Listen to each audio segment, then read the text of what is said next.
In the early years of the 20th century, the world was driven by one great belief, that humanity had conquered everything. Science had tamed nature, machines had mastered distance, and the impossible no longer existed. From that spirit of pride and progress, a ship was born, a ship unlike anything the world had ever seen. Her name was Titanic. In the shipyards of Belfast, tens of thousands of men worked day and night, hammering steel and shaping history. They built her with precision, power, and purpose, a floating city of luxury and might. She was longer than 4 city blocks, heavier than anything that had ever moved across water, and grander than the imagination itself. Newspapers called her the Ship of Dreams. The engineers called her Unsinkable. The world called her perfect. On April 10, 1912, the Titanic stood proudly at the port of Southampton, England.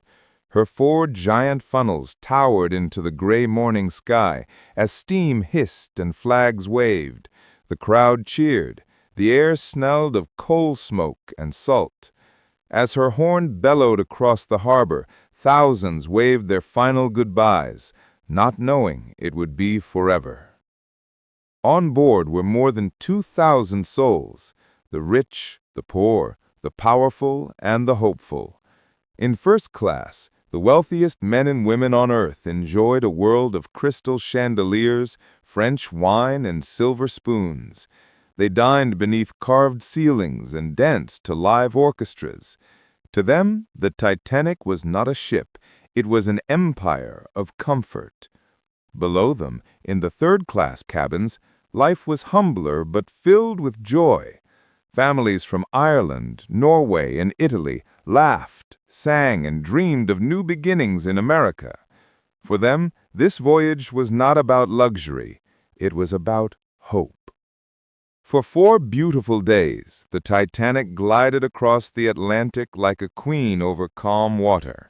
The sea was still, the stars bright, and every soul aboard believed they were part of something eternal. But nature, silent and patient, had been watching. On the evening of April 14th, the temperature dropped. The air grew sharp and cold. Messages from nearby ships warned of ice ahead. But the Titanic sailed on, her engines roaring with confidence. In the crow's nest, 2 lookouts, Frederick Fleet and Reginald Lee, kept watch over the dark horizon. The stars shimmered, the sea lay still, too still, almost unnatural. Then, at 11:40 p.m., it appeared, a vast shadow rising from the blackness. Fleet grabbed the bell and shouted, "Iceberg, right ahead!" The command echoed through the bridge. The engines reversed, the wheels spun hard to starboard, but it was too late. The ship turned, but not fast enough. For 30 terrible seconds, ice tore through steel. The sound was like a monster's growl. Then, silence. At first, no one understood what had happened.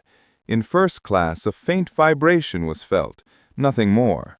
People laughed, returning to their champagne. But deep below, water was rushing in, fast, unstoppable. 6 compartments were already flooding. The chief designer, Thomas Andrews, inspected the damage. When he returned to the bridge, his voice was calm but broken. "She will sink," he said quietly. "There is no stopping it." The unsinkable ship had met her match.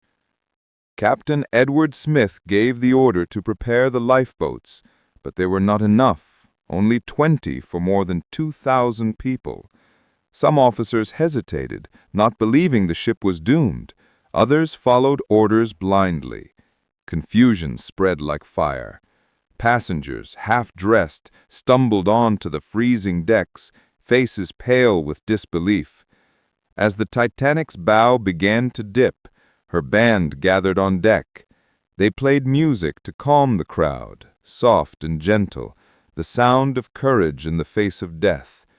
Mothers clutched their children. Husbands kissed their wives goodbye. Some lifeboats were lowered half empty because so many refused to leave, still trusting the ship would stay afloat. Below deck, chaos reigned. Water roared through the corridors. The ship groaned as if alive. Lights flickered. The air filled with the sound of prayers and screams. Yet above it all, the band kept playing.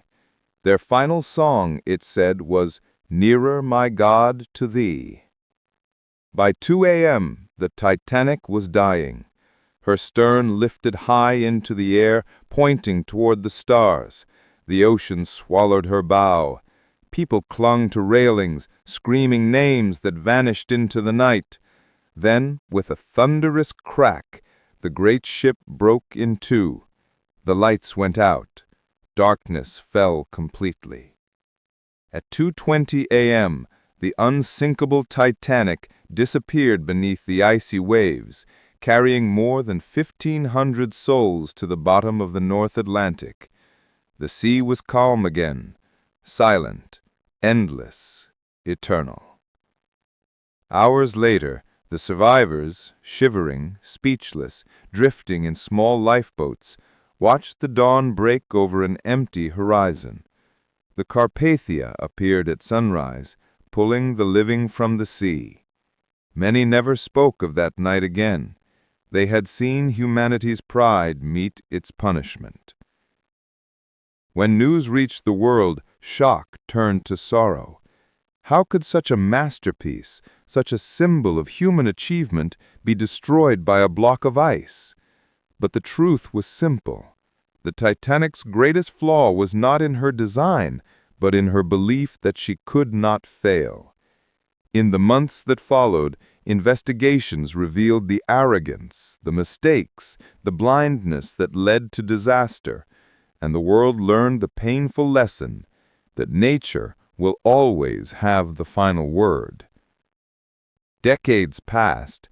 The ship was forgotten by many, lost in time, until 1985, when explorers found her. 2.5 miles beneath the ocean's surface, there she lay, broken but majestic, covered in silence and mystery. Inside her ghostly halls rested shoes, letters, jewelry, the remains of lives paused forever in that moment. The ocean had preserved her as both grave and monument. And even now, more than a century later, the Titanic continues to speak, not in words, but in memory. It speaks of pride, love, sacrifice, and the price of human ambition. Titanic was more than a ship. She was a story about us, about how far we'll go to touch the heavens and how easily we can fall. She was built to defy the impossible, to conquer fate, but fate cannot be conquered. And that night, on a silent sea beneath a cold sky, the Titanic learned that truth. The ship that challenged fate and lost.